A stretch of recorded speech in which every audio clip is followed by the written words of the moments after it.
अस्सलामु अलैकुम वरहमतुल्लाहि वबरकातुहू। बिस्मिल्लाहिर्रहमानिर्रहीम। आज की इस वीडियो में मैं आपके साथ शेयर करूंगी बैतुल्लाह यानी अल्लाह के घर की तामीर कब और किसने की, और मक्का वालों के लिए हज़रत इब्राहीम अलैहिस्सलाम ने क्या दुआ मांगी थी। तमाम लोगों के लिए जो घर बरकत और हिदायत के लिए सबसे पहले मुकर्रर किया गया वो घर है जो मक्का में है। उलमा ने फरमाया है कि हर आसमान में एक घर इबादत का मकाम है जिसमें उस आसमान के फरिश्ते अल्लाह की इबादत करते हैं और उनके लिए उसकी वही हैसियत है जो ज़मीन वालों के लिए काबा शरीफ की है। अल्लाह ने हज़रत इब्राहीम अलैहिस्सलाम को काबा शरीफ की वो जगह बताई जो आसमान और ज़मीन की तख्लीक के दिन से ही इसके लिए अल्लाह ताला ने मुकर्रर कर दी थी। अल्लाह ताला ने इस शहर को मोहतरम करार दे दिया था जिस दिन आसमानों और ज़मीन को पैदा फरमाया। वो अल्लाह के हुक्म की वजह से क़यामत तक के लिए काबिल एहतराम है। वो जगह जो अल्लाह के हुक्म में इसके लिए मुकर्रर थी और जो मकाम हज़रत आदम अलैहिस्सलाम से हज़रत इब्राहीम अलैहिस्सलाम तक तमाम अम्बिया के नज़दीक काबिल एहतराम रहा। तमाम लोगों के लिए बरकत और हदायत के लिए सबसे पहले मुकर्रर किया गया। इसमें खुली हुई निशानियां हैं और ये इमारत हज़रत इब्राहीम अलैहिस्सलाम की तामीर करता है।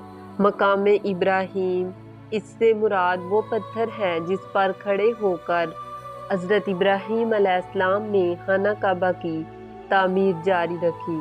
जब इमारत आपके कद से ज़रा बुलंद होने लगी तो आपके बेटे हज़रत इस्माइल अलैहिस्सलाम ने ये मशहूर पत्थर ला कर दिया। कहते हैं कि ये पत्थर जन्नत से भेजा गया था ताकि आप इस पर खड़े होकर खाना काबा की तामीर जारी रखें। इब्राहीम अलैहिस्सलाम जब बैतुल्लाह की बुनियादें ऊंची कर रहे थे तो ये दुआ किए जा रहे थे। सूरत बकरा की आयत नंबर 127 और 128 में है, और जब इब्राहीम और इस्माइल बैतुल्लाह की बुनियादें ऊंची कर रहे थे तो दुआ किए जाते थे, है परवरदिगार हमसे ये हिज़मत कबूल फरमा, बेशक तू सुनने वाला और जानने वाला है परवरदिगार हमको अपना फरमाबरदार बनाए रखना और हमारी औलाद में से एक गिरोह को अपना मतीन बनाते रहना, और है परवरदिगार हमें हमारे तरीक़ा इबादत बता और हमारे हाल पर रहम के साथ तवज्जो फरमा, बेशक तू तवज्जो फरमाने वाला है। हज़रत उमर बिन खत्ताब रज़ी अल्लाह अन्हा के ज़माने तक ये पत्थर इसी तरह काबा की दीवार से अलग पड़ा रहा जिस तरह कदीम ज़माने से पड़ा था। आपने इसे बैतुल्लाह से कुछ फासले पर कर दिया ताकि इसके पास नमाज पढ़ने वालों की वजह से तवाफ़ करने वालों को रुकावट न हो। बाद के लोगों ने इस मसला में हज़रत उमर रज़ी अल्लाह अन्हा की पैरवी की। हज़रत उमर रज़ी अल्लाह अन्हा के मुतअद्दिद मशवरे ऐसे हैं कि अल्लाह ताला से इनकी तस्दीक साबित है। इनमें से एक ये भी है कि आप रज़ी अल्लाह अन्हा ने रसूलुल्लाह सल्लल्लाहु अलैहि वसल्लम से अर्ज़ की, काश हम मकाम इब्राहीम के पास नमाज पढ़ा करते।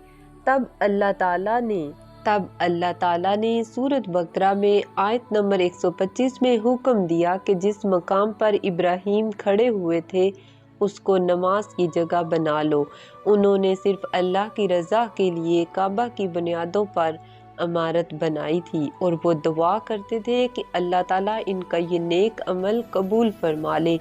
और इस पत्थर में हज़रत इब्राहीम अलैहिस्सलाम के कदमों के निशान आज तक बाकी हैं। और इसी तरह हज़रत इब्राहीम अलैहिस्सलाम ने मुक़द्दस तरीन मकाम पर मुक़द्दस तरीन मस्जिद तामीर कर दी और वहाँ के रहने वालों के लिए बरकत की दुआ फरमाई और ये दुआ की कि इन्हें खाने को फल मिले। हालांकि वहाँ पानी बहुत कम था, दरख्त, खेती और फल मौजूद न थे, और ये भी दुआ की कि वो इस मकाम को काबिल एहतराम मकाम और अमन व अमान का गवारा बना दे।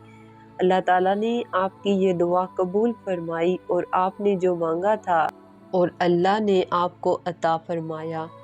اور اسی لیے آج تک مسلمانوں کے لیے یہ مقام قابل احترام ہے اور تمام مسلمان اس کے گرد و نواح طواف کرتے ہیں۔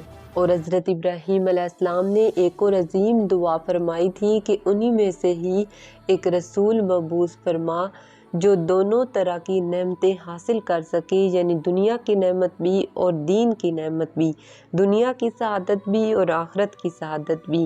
اللہ تعالیٰ نے یہ دعا بھی قبول فرمائی اور ایک رسول مبعوث فرمایا۔ کتنا عظیم رسول جس پر اس نے نبوت اور رسالت کا سلسلہ ختم کر دیا اور ایسا کامل دین عنایت فرمایا جیسا پہلے کسی قوم کو نہیں ملا تھا، اور آپ کی دعوت دنیا کی ہر قوم، ہر زبان، ہر علاقے، ہر ملک، بلکہ قیامت تک ہر زمانے کے لیے عام فرما دی۔ یہ چیز بھی رسول اللہ صلی اللہ علیہ وآلہ وسلم کا ایک خصوصی شرف ہے جو کسی اور نبی کو حاصل نہیں ہوا۔ آپ اعلیٰ اخلاق کے حامل، امت کے لیے کامل شفقت اور رحمت کے جذبات رکھنے والے، معزز خاندان کے فرزند اور افضل ترین شہر کے رہنے والے تھے، جو کہ حضرت ابراہیم علیہ السلام نے زمین پر کعبہ شریف کو تعمیر کیا تھا، اس لیے وہ آسمانوں پر بلند ترین مقام کے مستحق ٹھہرے اور بیت المعمور ان کا مقام قرار پایا، جو 7ویں آسمان والوں کا مبارک کعبہ ہے، جس میں روزانہ 70,000 فرشتے داخل ہو کر اللہ کی عبادت کرتے ہیں، پھر قیامت تک دوبارہ ان کی باری نہیں آتی۔ ایک طویل عرصہ تک حضرت ابراہیم علیہ السلام کی تعمیر کردہ عمارت قائم رہی۔ اس کے بعد قریش نے کعبہ کو تعمیر کیا۔ انہوں نے ابراہیمی تعمیر میں سے شام کی طرف یعنی شمالی جانب سے کچھ حصہ چھوڑ دیا۔ موجودہ تعمیر اسی کے مطابق ہے۔